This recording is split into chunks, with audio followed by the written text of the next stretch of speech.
Bon, on va faire une vidéo en deux parties parce que j'ai mon réveil qui a sonné. Voilà. Pour vous dire à quel point j'ai commencé ma vidéo très tôt. Voilà, que je me suis vraiment levée très tôt. Je disais donc que sortir des peurs, ça n'est pas avoir cet acte de bravoure incroyable envers son chaser ou envers soi-même, dire je vais me dépasser, je vais, comment dire, faire cet acte incroyable et machin. Non, dépasser ses peurs, c'est accepter de reconnaître tout simplement que la peur est ce blob comme ça qui vient se mettre absolument partout et qui voilà pendant la nuit grignote comme ça. Dès que vous vous racontez une histoire sur ce qui pourrait se passer, dès que vous anticipez quelque part la réaction, genre mon chaser, comment dire, il veut ça, donc si je lui donne pas ça, de toute façon ça va mal se passer, machin, machin. Vous empêchez le terrain du compromis de vraiment se dérouler devant vous. Vous empêchez la discussion que vous pourrez avoir avec le runner, avec votre chaser. Vous l'empêchez aussi de vous prouver qu'il vous aime, c'est-à-dire de ah tu as ce besoin, bah, je veux bien t'accorder ce besoin parce que c'est toi. Parce que je sais pas faire ça, c'est possible pour moi, c'est pas ça, c'est pas une comment dire une atteinte à mon bonheur, à ma liberté, c'est un compromis que je peux te donner, ça va.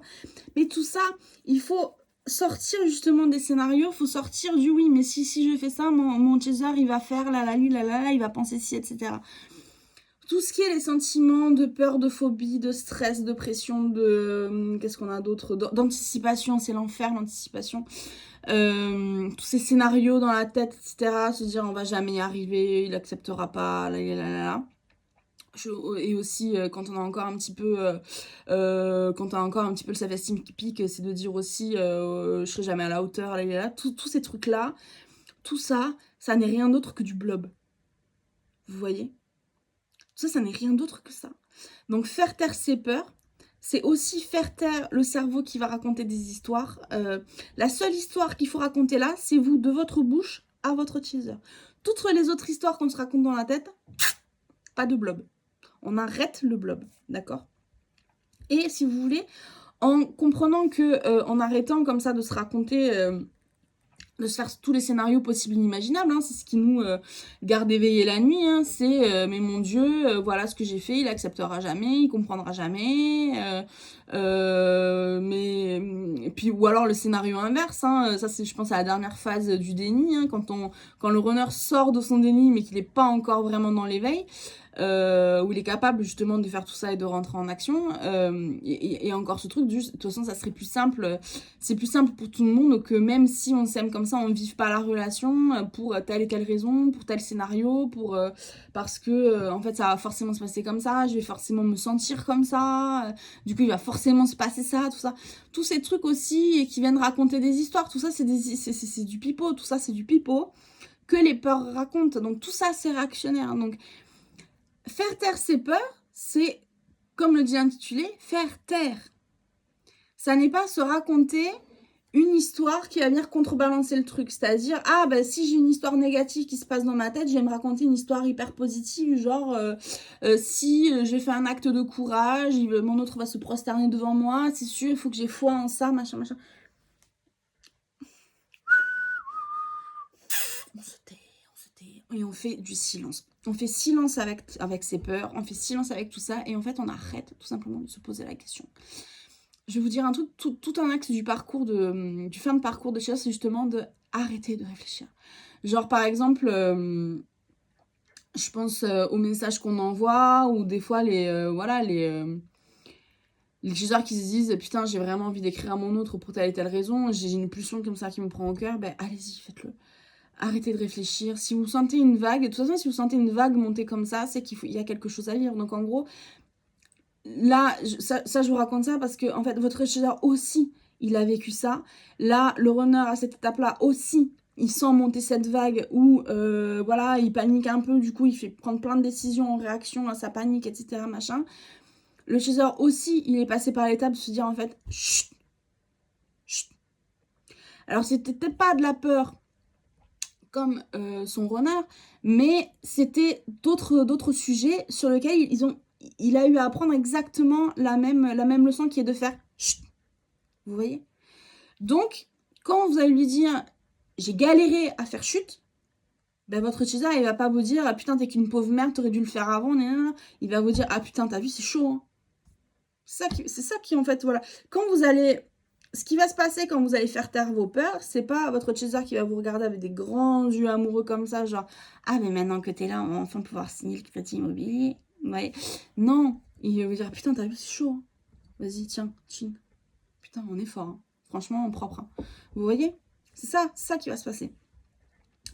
Et là, justement, quand ça va se passer, vous allez comprendre qu'en fait, vous avez vraiment, enfin, j'espère, normalement, quand vous l'avez, quand vous êtes en face de lui, normalement, vous commencez à toucher du doigt qu'en fait, votre chaser, c'est votre meilleur coéquipier du bonheur. Comme je dis tout le temps, vous n'avez pas meilleur, comment dire, vous n'avez pas meilleur partenaire de vie. Et alors ça, c'est compliqué parce que le chaser, il sait époumoner à dire ça à son runner, mais dans tous les sens du terme, lui dire: mais moi mais je te corresponds, je suis capable de faire les compromis que tu me demandes, je suis capable de te donner tout ça, je suis quelqu'un de super chouette, je suis bien pour toi. Et puis regarde les synchronicités qu'on a qui nous prouvent qu'en fait on est bien ensemble. Et là, là, là.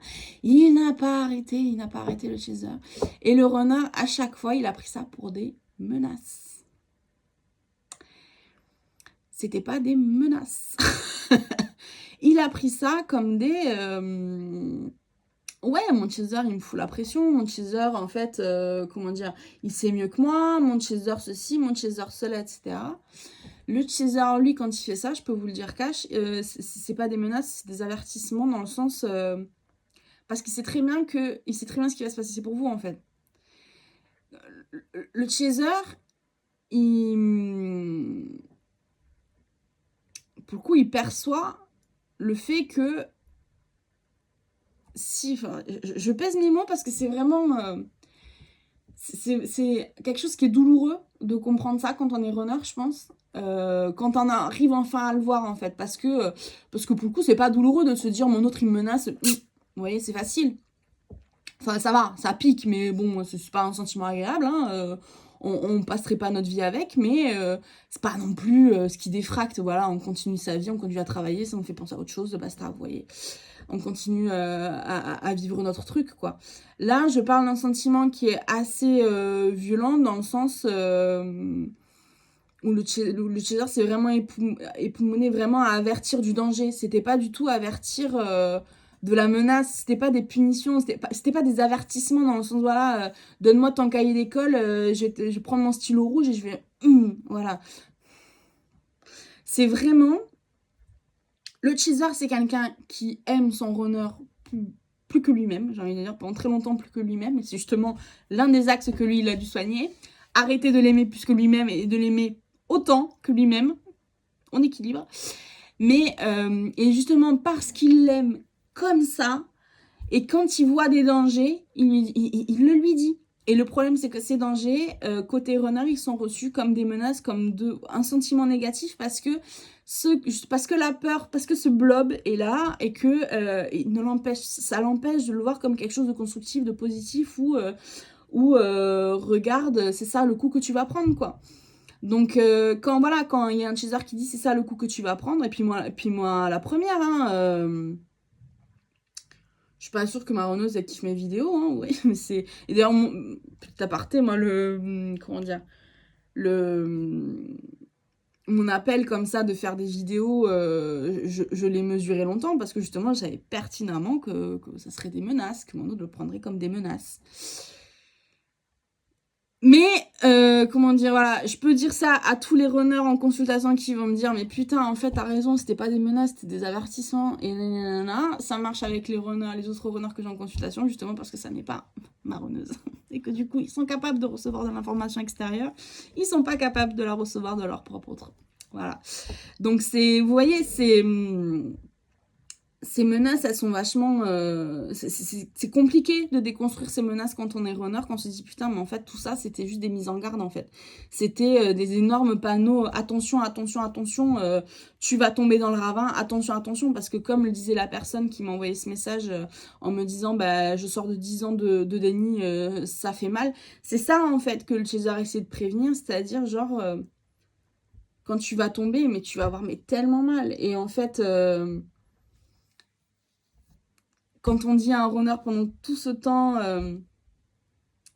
tu vas te faire mal au genou, tu vas te faire mal, mais tellement mal, lui, il le prend genre, tu vas avoir mal. Vous voyez? Donc ça, cette étape du reprendre confiance en l'équipe du bonheur, c'est-à-dire c'est mon César, c'est mon partenaire, et en fait, il m'a pas menacé pendant toutes ces années. En fait, il a juste essayé de me prévenir de ce qui là est en train de m'arriver. Voilà. C'est pareil, l'idée c'est pas d'aller voir son chaser et de dire mais tu avais raison. Mais non, pas du tout. C'est, je te dire, de reconnaître genre effectivement, c'est ce qui s'est passé et j'ai mal donc du coup bah, je suis là pour ça. Coucou, bonjour, bah du coup ça y est, je suis là.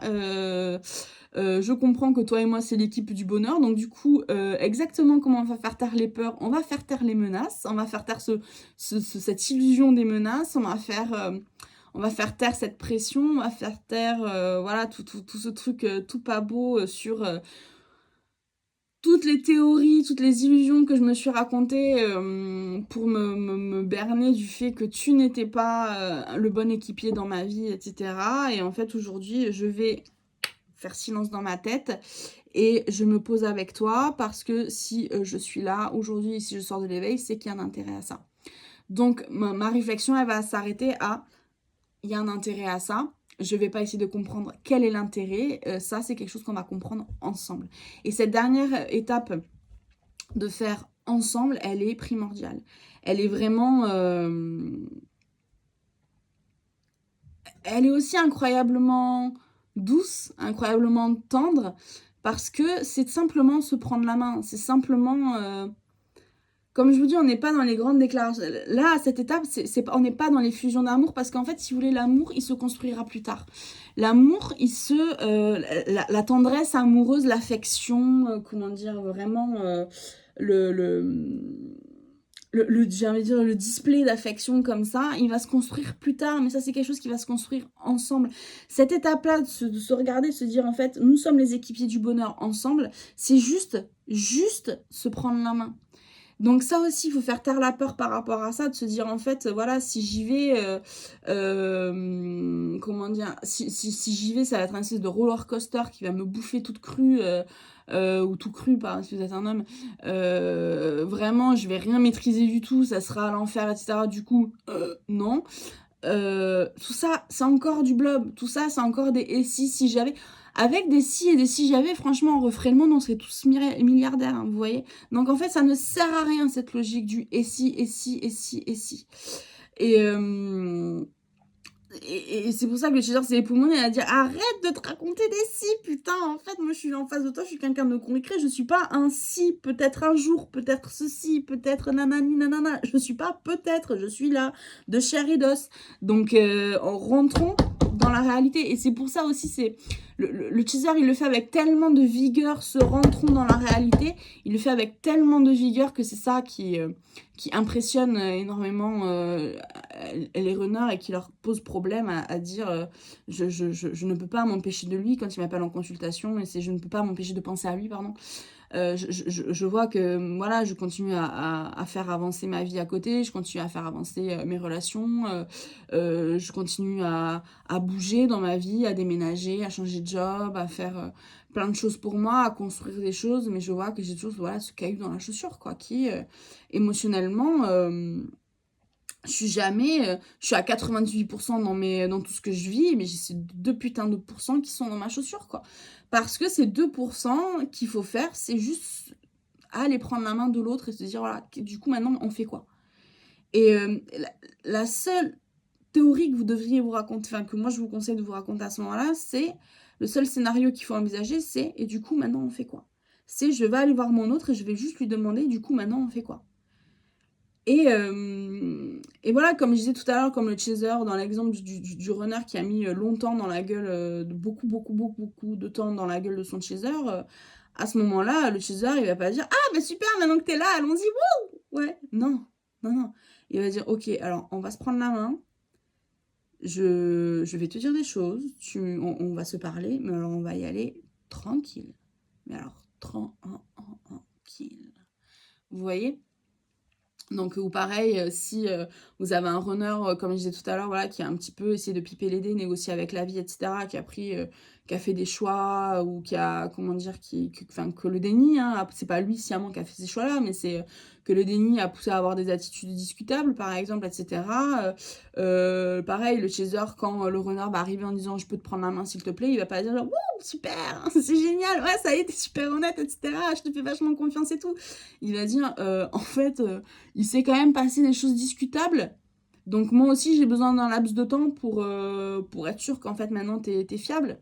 Vous voyez donc non, je vais pas, excusez-moi l'expression, mais je vais pas me mettre les fesses en chou-fleur parce que t'es là, parce que moi, j'ai d'abord besoin de savoir si t'es fiable. Donc oui, on va se prendre la main, oui, on va construire ensemble, j'ai envie, parce que comme toi, tu es là devant moi, je suis là devant toi aussi, parce qu'on s'aime, on est des équipiers du bonheur, mais ce bonheur, il est à construire. Donc en fait, l'idée, c'est pas de coucou chérie, ça y est, j'ai fait toute la maison, tu peux venir vivre dedans. Non, c'est pas ça, c'est genre, du coup, pour construire la maison, on fait des parpaings. Tu préfères faire des briques de blé, genre avec de la chaux, tout ça un peu éco-responsable et tout ça, machin.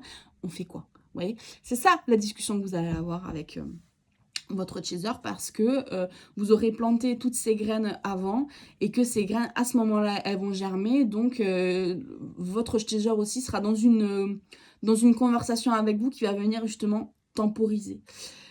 Voilà, donc grosse guidance aujourd'hui en deux parties. Du coup, ça va pas me péter YouTube quand je vais chercher ma vidéo. C'est bon, on va pouvoir le faire en 2 fois. En récap, je regarde mes petites notes. Parce que maintenant, ça y est, j'ai recommencé à prendre des notes. Au début, je voulais le faire au talent parce qu'en bon chaser, je suis genre, ouais, wouh, living la vida loca, ouais.